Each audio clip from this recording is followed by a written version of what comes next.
Hey guys, in this video I'll show you how to hide X-ray on Amazon Prime Video.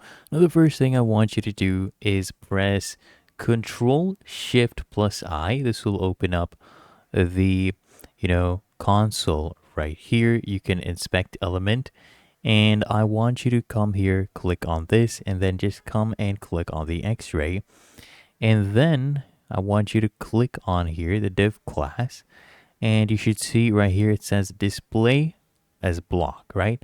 I want you to just change this from display as block to none. Type in none. As you can see, the display has been changed to none, and now it is gone, right? And now you can close this inspect element, and there you go.